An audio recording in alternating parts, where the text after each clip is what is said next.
और आप लोगों को इसके लिए सेंसिटाइज किया और स्पेशलिस्ट भी आए और उन्होंने जिस ढंग से जो हमारे सामान्य साइबर क्राइम जिससे हम रूबरू हो रहे हैं जिसके संबंध में हमें बताया, मुझे लगता है काफी रोचक और आपके लिए जानकारी वर्धक रहेगा। तो सभ्यता के विकास के दौर को देखेंगे, इसमें भाषा का काफी ज्यादा महत्वपूर्ण स्थान है। और कंप्यूटर क्या है, संगणक क्या है आपका, ये कंप्यूटर है क्या, ये भाषा ही है, एल्गोरिथम है। तो इसलिए जितना ज्यादा सभ्यता विकास करेगा या इसके लोग विकास करेंगे, उसमें भाषाई तरक्की आएगी। तो पहले आपने देखा कि संस्कृत आया, फ्रांस आया, हिंदी आया, अंग्रेजी आया, उसके बाद अभी हमारे एल्गोरिथम डेवलप हुए हैं, हम साइबर कंप्यूटिंग की बातें कर रहे हैं, प्रोग्रामिंग की बातें कर रहे हैं, अब आर्टिफिशियल इंटेलिजेंस की बातें कर रहे हैं। हो सकता है कि 10 सालों के बाद में आर्टिफिशियल इंटेलिजेंस का भी हाई वर्जन है।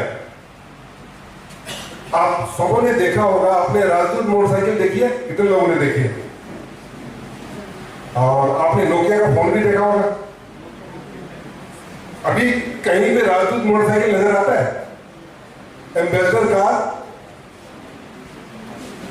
तो ये क्यों एक तरह से अलग हो गए या अभी समीचीन नहीं है? इसलिए कि इन्होंने अपने आप को अपडेट नहीं किया। ऐसा नहीं था कि राजदूत मोटरसाइकिल की खरीद बिक्री नहीं हो रही थी या एम्बेसडर की खरीद बिक्री नहीं हो रही, इन्होंने अपने आप को अपडेट नहीं किया। तो इसीलिए है, लास्ट में मेरा सिर्फ इतना ही कहना है कि कोई भी व्यवस्था, सामाजिक हो, सांस्कृतिक हो, राजनीतिक हो, कोई भी व्यवस्था में इजी वे में अगर कोई चीज आपको मिलती है तो आज के दिन में, इसी सदी में, जबकि अगर बेटा भी देखता है कि पिताजी से पैसे मिल रहे हैं तभी तक वो साथ रहता है, नहीं तो कहता है कि साहब मेरे घर तो रहने का इंतजाम तो करो, जयपुर आप रहो बीकानेर। मेरे पास ऐसे बहुत सारे केस आते हैं। तो दूर दराज का कोई यूके में बैठा हुआ व्यक्ति आपको कोई चीज बता रहा है कि आपको ऐसे करने से आपके पैसे दुगने हो जाएंगे, उसकी संभावना कम है। तो इसकी ऐसी प्रवंचना में ना आए, और किसी भी स्थिति में फिर भी आपको लगे कि अगर आपको पुलिस को अप्रोच करना चाहिए तो पुलिस आपके लिए हमेशा से खड़ी है। सिर्फ 2 मिनट में आर्टिफिशियल इंटेलिजेंस के लिए लूंगा, क्योंकि डीप फेक की इन्होंने बात करी है। ये हमारा बीकानेर रेंज पहला रेंज है जहां पर हमने आर्टिफिशियल इंटेलिजेंस सेल बना। लोगों को लगता होगा यार पुलिस वाले को क्या जरूरत है? मैंने कहा हमें बहुत जरूरत है। इसलिए जरूरत है कि आप समय से पहले अपनी तैयारी, अगर मान लीजिए कि मैं सिर्फ से बात करता हूँ, आप ये बताओ, जो एरोप्लेन पे आप सभी जाते हैं, जितनी बार जाते हैं एयर होस्टेस कहती है कि आप पेटी बांध लें और इस तरह से करें, अगर पानी में गिर जाएगा जहाज तो आप इस तरह से नीचे ये करें। अब दिल्ली से जब आप बीकानेर आते हो तो कहीं पानी का सागर ही नहीं है, तो आप कह सकते हो कि अरे भाई बेवकूफ महिला है। देखिए यहाँ तो है ही नहीं कोई, ना नदी है, ना नाला है, ना समुद्र है, और बोल रहे हैं पेटी बांध दो और पानी आएगा कैसे गिरेंगे। बट उसका भी अगर आप उससे पायलट से पूछेंगे तो उसकी भी एसओपी है। उसमें है कि अगर जहाज में अगर उसको मान लीजिए उसका जो व्हील है उसमें प्रॉब्लम आ जाए और लैंड करने में दिक्कत हो, तो उसी समय उसको ऑर्डर मिल सकता है कि भाई आपको तो एलएसी पे लैंड कराना है। तो उसकी तैयारी करके रखते हैं। आप समझ रहे हैं कि 0.001% की जो संभावना है उसके लिए तैयार होकर रखते हैं अपने आप को कि अगर 0.001% अगर ऐसा एक प्लेन में हो गया कि उसके व्हील काम नहीं कर रहे हैं या तो सिस्टम खराब हो गया, तो वो महिला उसकी तैयारी कर रहे हैं। हम उस पर हंस रहे हैं, देखो आप उस पर तो कोई कॉमन सेंस नाम की चीज नहीं है, ना पानी है, तब भी करती है कि पानी में डूब जाओगे तो ऐसे कर लो। उसी ढंग से आप देखते हैं कि जब आप प्लेन में बैठेंगे तो आप कहते हैं कि विंडो पेन से नीचे कर लो, ऐसे भी विंडो पेन नीचे कर लो या कुछ भी कर लो, उससे ज्यादा फर्क नहीं पड़ता। लोग ऐसे भी सामान्य जीवन जीते हैं। तो मुझे भी लगता था, जब मुझे पता नहीं था तो मैंने ये पता किया कि भाई ये प्लेन वाले जो उतरते वक्त विंडो पेन नीचे करने की क्या करते हैं, उससे कैसा क्या होता है। तो एक स्टडी किया उन्होंने, ये पता चला कि जब ये जितने जो दुर्घटना होती है वायुयान में, या तो लैंडिंग के समय होती है या टेक ऑफ के समय होती है, तो उस समय चिंगारी निकलती है, और चिंगारी निकलने से ज्यादातर चिंगारियां उसके विंडो पे, जो विंडो पेन्स पे आते हैं। तो अगर आपके आंख के सामने अगर चिंगारी दिखे तो बुरा ये वायुयान में वहां पे कौतूहल हो जाए और लोग तो कोहराम करने लग जाए कि भाई वायुयान में आग लग गया, तो उससे बचने के लिए कि भगदड़ में मच जाए, उसकी तैयारी के लिए वो कहती है महिला या पुरुष वहां पे जो कि भाई आप इनोवेंस डाउन कर लो। तो जो साइबर क्राइम है हो सकता है आपके साथ ना हो, आपके बगल वाले के पास भी ना हो, आपके गांव में भी ना हो, बट संभावना 0.001% है, जो कि आपके पास वो स्मार्टफोन तो है ही, आप कंप्यूटर का यूज तो कर ही रहे हैं, आपके बैंक अकाउंट तो है ही, तो जब होगा तब की तैयारी के लिए अपने आप को अपग्रेड करना है। इसलिए जो डॉक्टर साहब ने कहा उनकी बात को समझिए, या आपको जो सावधानियां दी जाती है उसकी पालना करें। और जो आर्टिफिशियल इंटेलिजेंस है, एक सामान्य इंटेलिजेंस और नैसर्गिक इंटेलिजेंस है, और आर्टिफिशियल इंटेलिजेंस में यह फर्क है कि मशीन के उपयोग से इंटेलिजेंस क्रिएट करना कि जिसकी प्रोडक्टिविटी बढ़ाता है, ये सामान्य इसकी परिभाषा है। अब जैसे जो डीप फेक टेक्नोलॉजी का प्रयोग बताया, अभी आप गूगल करेंगे तो उसमें बराक ओबामा को हनुमान चालीसा पढ़ते हुए पाएंगे। आप गूगल करके देखो कि आप अभी करवा आपको दिख देंगे कि Hanuman Chalisa recited by Barack Obama, और श्री गुरुचरण सरोज रज निज मन मुकुर सुधार, देखिए और लिपसिंग भी वही कर रही है, सब कुछ आपको लगेगा यार क्या हमारी संस्कृति है, बराक ओबामा का तो हमने हनुमान चालीसा पढ़ा लिया। तो मेरा ये कहना है कि चलो ये बात तो पॉजिटिव जाता है, बट कल को भारत के धर्म और संस्कृति के लिए कोई ऐसा चीज भी उसके मुखारबिन से निकाल दे, वीडियो निकाल दे कि भाई भारतीय तो बेवकूफ होते हैं या इनके में सिविक सेंस नहीं है, और हम समझे कि अरे जैसा कह रहा है कल को सारे अमेरिकन संस्थान में हम अटैक कर दें, ऐसा भी हो सकता है ना। तो इसलिए मेरा ये सिर्फ इतना कहना है कि डीप फेक टेक्नोलॉजी वही है कि किसी भी पब्लिक फिगर के जितने भी आपके फोटोग्राफ्स पब्लिक डोमेन में होते हैं, उन्होंने कहा कि अपनी जो चीजें हैं कम से कम डालिए, क्योंकि डीप फेक टेक्नोलॉजी का मिसयूज सबसे ज्यादा जो पब्लिक फिगर्स है उनके लिए होता है। जैसे मान लीजिए कि हमारे प्रधानमंत्री है, हर एक जगह इनके फोटोग्राफ जो राष्ट्र के नेता है, डोनाल्ड ट्रंप है या जो बाइडेन है, इनके फोटोग्राफ है, तो उनके स्लाइसेस बनाते हो कि hundreds and thousands of photographs को मर्ज करके और फिर जो उसकी जो हाव भाव जो बनाते हैं, तो आपको लगता है कि नहीं तो नेचुरल उस तरह की वॉइस निकल रही है।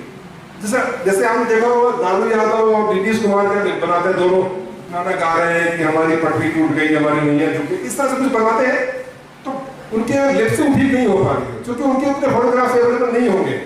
या किसी बीकानेर के किसी नेता का भी मैंने देखा कि उन्होंने बना रखा है, तो मुंह ऐसे से चल रहा है और गाना तो दूसरा निकल रहा है, बट अगर उसके मैक्सिमम फोटोग्राफ्स अगर उनके पास हो जाए और उसकी स्लाइसिंग करके लगा दें, तो हो सकता है कि तो उसी टेक्नोलॉजी का यूज करके आपने देखा होगा कि वो एक वाइफ है, वो अपने हस्बैंड को फ्रैंटिक कॉल कर रही है कि मैं हॉस्पिटल में हूँ, मैं मर रही हूँ और मुझे देखने वाला कोई नहीं है, मुझे इतने पैसे भेजो।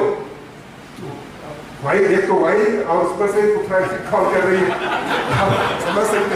तो उसने आपने देखा था, कहा कि मैं तुरंत भेज रहा हूँ, ऐसे से किया पेटीएम का 40,000, ओके डन। उसके बाद 40,000 चला गया, फिर उसने ये अपने आप से पूछा जिसमें आगे आता है, तो कहा यार मेरी वाइफ तो मैके गई हुई है, तो हॉस्पिटल में कैसे पहुंच गई, मैके में तो भाई नहीं होगा। तो फिर उसने फोन लगाया, तो कहा कि हॉस्पिटल में सब सही है, तो वाइफ भी बोल रही है कि तुम्हें तो लगता ही है कि मैं हॉस्पिटल में ही रहूं। तुमने हमारे रिश्ते में कभी ऐसा सोचा है जो सोचोगे।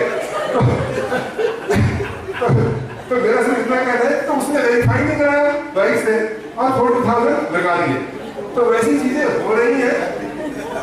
हमारे पास कुछ अवांछनीय चीजें करते हैं, जैसे सटोरिये हैं या हवाला का कारोबार करते हैं, तो उनको इस तरह से डीप फेक यूज करके उनके साथ वाले, जैसे कोई मान लिया ओम प्रकाश गुप्ता करके उनका कोई क्लाइंट है, तो उसकी बना करके वहां से वीडियो कॉलिंग करा दी, कहीं भाई साहब आज तो बहुत दिक्कत हो गया, आज मेरा 2 लाख रुपया जमा कर दो। तो देखा ना भाई साहब ने फोन किया, खट से 2 लाख रुपया भिजवा दिए, जमा कर दिए। तो बट छोटे लेवल पे क्राइम हो रहा है, क्योंकि ऑनलाइन पे ज्यादा पैसे आप भेज नहीं सकते। फिर भी जब भी आपको इस तरह की वीडियो कॉल आए, ऑडियो कॉल आए, तो आप वेरीफाई करें। अब उस एक कॉलिंग ग्रुप पे है, कॉल कर ले कि भाई कोई आगे को बुरा भी नहीं लगेगा, मान लो हॉस्पिटल में भी है, पत्नी है या पति है या भाई है या बेटा है, क्यों बुरा लगेगा? हाँ बेटे आप हॉस्पिटल में हो तो आपको पैसे चाहिए थे तो मैं भेज दूँ। तो कहना नहीं, मैं तो भाई स्कूल में हूँ, मुझे क्यों पैसे चाहिए। इसलिए है कि हमेशा आप इस चीज़ों को वेरीफाई करें। आर्टिफिशियल इंटेलिजेंस का उपयोग, जैसे सिंपल सी बात कर रहा हूँ, हमारे यहाँ स्पीडिंग व्हीकल्स जाते हैं, हमने AI एल्गोरिथम का यूज किया है। अब आप जैसे ही 100 की स्पीड क्रॉस करेंगे जयपुर रोड पे, तो उसका जो हमारे पास उसकी फोटोग्राफ्स आ जाएगी, जो कंट्रोल रूम में अभय कमांड सेंटर पे, और अभय कमांड सेंटर का इंटीग्रेशन API जो RTA है उसके API के साथ इंटीग्रेशन कर दिया है। तो हमें चुपचाप बैठा हुआ हूँ, आपके घर पे वो चालान पहुंचता रहेगा, 1000 रुपये 2000 रुपये। जब हो सकता है कि आपको पता ना चले, जब उसका रिन्यूअल कराने जाएंगे गाड़ी का, यहाँ तक उसको बेचेंगे तो पता चला कि 1 लाख रुपया उसको चालान पेमेंट करना है। तो हम कोशिश कर रहे हैं कि सब कुछ ऑटोमेशन हो। इसके साथ ही जो AI का उपयोग है, जैसे हमारी महिलाएं हैं, हमारी बहनें हैं, माताएं हैं, रात को जाती हैं, जो कामकाजी महिलाएं हैं, हो सकता है 9:30 बजे रात को भी जाना पड़े, 10 बजे रात को भी जाना पड़े, तो हमारी 112 की एक सुविधा आई है जहां पर कि अगर कोई सूचना आती है तो इमीडिएटली उसका लैटिट्यूड लॉन्गिट्यूड ले लेता है, वो सारे AI इनेबल्ड है, और उसके बाद आपको ट्रेस करता है। फिर आपसे जब तक बात करके आपकी समस्या का समाधान नहीं करेगा, वापस नहीं आएगा। तो हमने इंटरवेंशन किया, AI इंटरवेंशन किया, वहां पे लगाया AI टूल लगाया कि भाई अगर कोई महिला है और लड़खड़ाती हुई चल रही है, या कोई महिला, उसको दिया एल्गोरिथम क्रिएट किया कि भाई ऐसा है कि इस तरह के पोस्चर्स हैं, साड़ी या जो भी है, और उसके बाद कहा कि अगर रेड स्पॉट्स है, मतलब कि ब्लीडिंग की साइन है उस पर, तो वो वहां पे ब्लिंकेज आ जाए। हमारे पास 1100 कैमरे, मतलब छोटे स्तर से पुलिस जो जिसके लिए माना जाता है कि वो दिमाग का प्रयोग कम करती है, वो भी इतना ज्यादा प्रयोग कर रही है आज के समय में। तो आपसे ये अपेक्षा की जाती है कि जैसे उसमें जैसे ही वो इंफॉर्मेशन डालेंगे तो वहां पे ब्लिंकेज करने लगेंगे कि भाई यहाँ पे कोई महिला ट्रेस हुई है, जो कि सामान्य तौर जो उसका जो स्टांस है वो सामान्य स्टांस नहीं है, या तो लड़खड़ा के चल रही है, या गिरती पड़ी चल रही है, या ज्यादा स्पीड में जा रही है, तो आप ब्लिंक करेंगे। जैसे ही ब्लिंक करेगा तो हमारा जो कंट्रोल रूम है एक इमीडिएटली 112 नंबर वहां खड़ी है, उसके पास जाएगी और लैटिट्यूड लॉन्गिट्यूड उस महिला का मिलता है कहाँ पे, और फिर उसको ट्रैक करके फिर वहां पे उनसे बात करने के बाद जो भी घटनाक्रम हुआ है, अगर वो सामान्य है तो लिखेगा कि नहीं वो सामान्य तौर पे जा रही थी, अगर कोई अपराध कारित हुआ है उसमें क्या मुकदमा दर्ज हुआ, जो अपराधी थे उनकी गिरफ्तारी के लिए क्या एफर्ट किए जा रहे होगा, तब ये बंद होगा। तो एक सरकारी संस्था के तौर पे भी सरकार इतना प्रयास कर रही है। तो मैं सिर्फ बच्चों से, जो हमारे बच्चे यहाँ पे आए हैं, ये जो हमारे शिक्षक हैं, मैं तो हमेशा ही बोलता हूँ कि अपराध में मेरे यहाँ कोई आता है तो मैं उनको कहता हूँ, कोई शिक्षक के प्रति वो क्राइम होता है। जैसे मेरे गुरु थे M.A. दिनेश, तो बोलते थे कि अगर टीचर को किसी ने एक थप्पड़ लगा दिया तो समझो कि तुम्हारे सिस्टम को थप्पड़ लगा दिया। इसलिए कि टीचर हजारों और लाखों ऐसे बच्चे क्रिएट करता है, उसके दिमाग को माइंड से डेवलप करता है, उसमें राष्ट्रीयता बढ़ता है, उसमें कर्म योगी बनने का मार्जा डालता है, उसको सदाचार पर चलने के लिए बताता है। अगर उसका सिस्टम पे विश्वास बढ़ जाएगा तो वो टीचर, फिर जो बच्चे हैं ना, वो बच्चे हमेशा ही गलत रास्ते पे जाएंगे, वो हमेशा ही इसको कहेगा कि शुरू से ही कॉम्प्रोमाइज करना सिखाएगा। तो मेरा तो आप लोगों से मेरा यही निवेदन है कि डूंगर कॉलेज का नाम ऐसे भी पूरे संभाग में सबसे अच्छे ढंग से लिया जाता है, अच्छे नवाचार यहाँ किए जा रहे हैं, और 22 लाख बच्चे भी अच्छे हैं। 1-2 सूचनाएं ऐसी आती हैं और छोटी मोटी हमने कार्रवाई भी की, उसके बाद सारे सुधर गए। तो हर एक सोसाइटी में छोटी मोटी ऐसी गलतियां होती रहती है। मैं आप लोगों से अपेक्षा रखूंगा कि डॉक्टर साहब को दोबारा बुलाएं, और हमारे लेवल से अगर आपको कोई पैम्फलेट देने की आवश्यकता है, कोई लिटरेचर देने की आवश्यकता है, तो मैं मोर देन विलिंग कि हमारे पुलिस के कर्मी आए और बच्चों से बात करें, उनको जो सूचनाएं उपलब्ध कराएं, और कोई प्रेजेंटेशन हो तो वो भी डिजिटली रख लें, इनको मदद करें। और सबसे महत्वपूर्ण बात यह है कि हमने एक विद्यार्थी पुलिस चौपाल की व्यवस्था की थी। जब जयकारण में घटना घटी थी तो हमने विद्यार्थी पुलिस चौपाल की घोषणा की थी, जिसमें हमने कहा था कि पुलिस, जो हमारे पुलिसकर्मी हैं भाई, जो कांस्टेबल हैं, अपने भी कांस्टेबल जाकर के अब बच्चों से मिलेगा, क्योंकि शुरू से ही इनके मन में रहता है कि पुलिस के प्रति डर की भावना है। पुलिस तो आपकी दोस्त है, पुलिस आपकी हमसफर है, और पुलिस हो सकता है कि आपके माता पिता से नहीं बताएं, पुलिस को बताएं, और आपको कॉन्फिडेंस होना चाहिए कि पुलिस हमारी बात को ध्यान दे करके और योग्यता के तौर पे आधार पर काम करेगी। मैं चाहता हूं कि ऐसी भावना क्रिएट हो। हम बहुत सारे जो सॉफ्ट स्किल्स पुलिस वालों की ट्रेनिंग में डालना चाह रहे हैं, जो उसका प्रशिक्षण हो, आपसे जब बात करें, महिलाओं से बात करें तो किस तरह से कंडक्ट करें, कोई व्यक्ति थाने पे आए तो उसको अच्छा लगे। आपसे भी मेरी ये अपेक्षा है कि आप उनको मौका दीजिए। पहली बार हमने ऑर्गेनाइज क्राइम पे बहुत ही हेवी हैंड के साथ काम किया है, बाई एंड लार्ज अभी इस तरह की कोई हार्डकोर क्रिमिनल गतिविधि नहीं दिख रही है।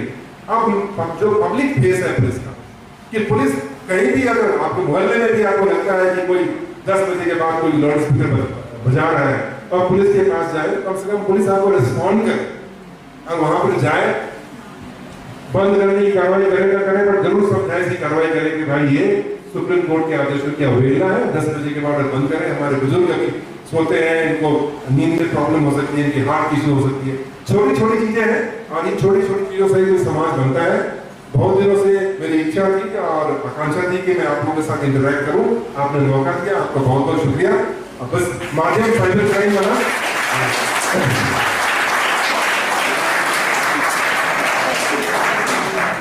आने वाले समय में भी इस तरह का इंटरेक्शन होता रहेगा और मेरे जो महातर जो करती हैं आप लोगों के साथ बात करते रहेंगे। और मैं खुद चाहता हूँ कि जो डूंगर कॉलेज है एक सेंटर ऑफ एक्सीलेंस के तौर पर डेवलप हो, क्योंकि मैंने यहाँ पे बच्चों को देखा है, बच्चों में जो क्यूरियोसिटी बहुत है, सीखना चाहते हैं, जानना चाहते हैं, कोई डिफेंस में जाना चाहता है, कोई आईटी में जाना चाहता है। तो मेरा कहना है कि बच्चों की सोच में कोई कमी नहीं है। अब मोल्डिंग किस ढंग से शिक्षक हैं जो हमारे गार्जियन है करते हैं, उन पर डिपेंड करता है।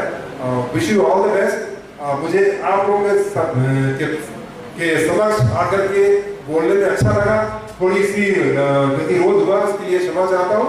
अगली बार जब आएंगे तो प्रेजेंटेशन के साथ आएंगे आपके साथ और एक मोटिवेशनल क्लास लेंगे, जिसमें मैं बच्चों को मैं जो लर्निंग पॉइंट्स हैं लाइफ के, कि आप हाउ टू कंडक्ट योरसेल्फ, आप कैसे कंडक्ट करें, अभी की जो संभावनाएं हैं हमारी सोसाइटी की या प्रोफेशनली आपको क्या क्या चीजें करनी चाहिए।